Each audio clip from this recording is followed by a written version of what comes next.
Nous avons un autre vœu qui concerne les punaises de lit. Alors, c'est un vœu qui est rapporté, je crois, par Madame Morin.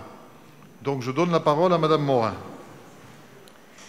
Oui, monsieur le maire, chers collègues, c'est donc un vœu pour la reconnaissance de l'enjeu de santé publique posé par la prolifération des punaises de lit. Ainsi que nous l'explique Cathy Racon-Bouzon, qui est députée La République En Marche de Marseille, auteure d'un rapport parlementaire de septembre 2020, nommé « La punaise de lit, un fléau à l'ombre des politiques publiques, ça pique ». La punaise de lit est un véritable fléau. Fléau par la diversité et l'importance des secteurs d'activité concernés. Logement, hôtellerie, tourisme, hébergement d'urgence, transport, salles publiques. Fléau par la difficulté à s'en débarrasser de manière durable et par l'impact dévastateur qu'elle a parfois sur la vie sociale des personnes infestées. Isolement, troubles psychologiques, allant jusqu'à des syndromes post-traumatiques durables. Ce petit animal suscite un sentiment de honte tenace chez sa victime car il porte, à tort, une étiquette d'infamie liée à la pauvreté et au manque d'hygiène des occupants. Non reconnue comme un problème de santé publique, la lutte ne bénéficie pas d'une prise en charge sanitaire encadrée. La punaise de lit reste la grande orpheline des politiques publiques.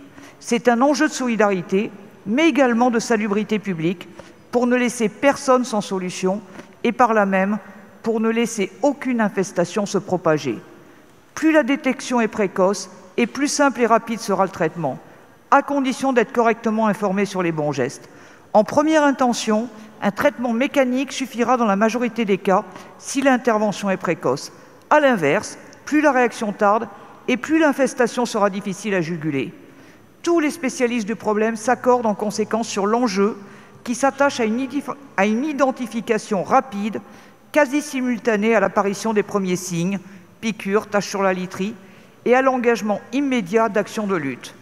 Dans ses conclusions, l'INSERM, qui a produit une étude sur le sujet, estime, je cite, « Cette étude confirme que les punaises de lit posent des questions de santé et qu'il convient de lutter contre elles et contre leurs conséquences sanitaires.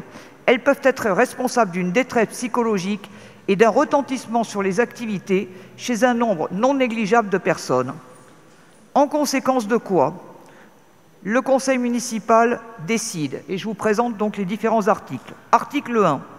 Le conseil municipal interpelle l'État afin qu'il reconnaisse la lutte contre le fléau des punaises de lit comme une question de santé publique urgente et de manière complémentaire, sur le plan juridique, de mieux inscrire la punaise de lit dans le droit sanitaire, comme le recommande le rapport de la députée Racon, et notamment dans le Code de la santé publique au titre de l'article 1338-1.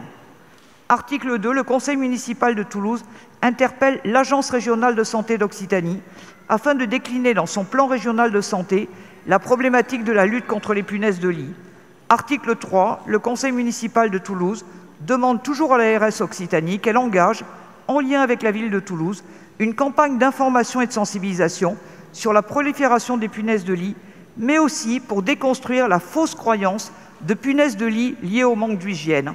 Et dernier article, le conseil municipal de Toulouse interpelle la préfecture de Haute-Garonne afin qu'elle mette à jour son règlement sanitaire départemental pour y intégrer des obligations supplémentaires de, entre guillemets, prendre toute précaution en vue d'éviter le développement et la prolifération des insectes ou vermines et, entre guillemets, faire désinsectiser et éventuellement désinfecter leurs locaux dès l'apparition de ces parasites et en aucun cas ne peuvent s'opposer à une mesure générale de désinsectisation ou de désinfection, comme l'ont fait plusieurs départements d'Île-de-France. Je vous remercie.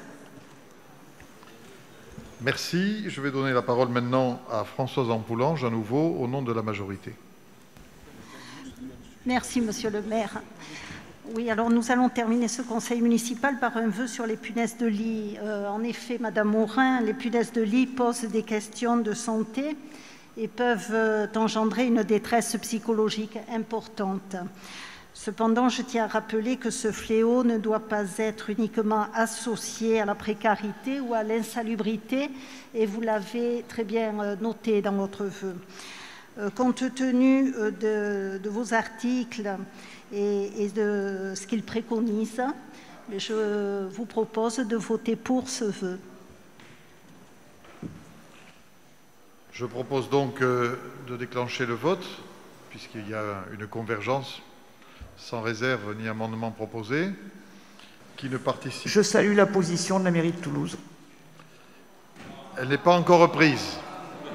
Elle n'est pas encore reprise. Donc je vous demande de voter le vœu Morin. Qui ne participe pas, qui s'abstient, qui vote contre, c'est adopté à l'unanimité. L'unanimité autour de vous, madame. Qu'est-ce que vous pouvez rêver de mieux?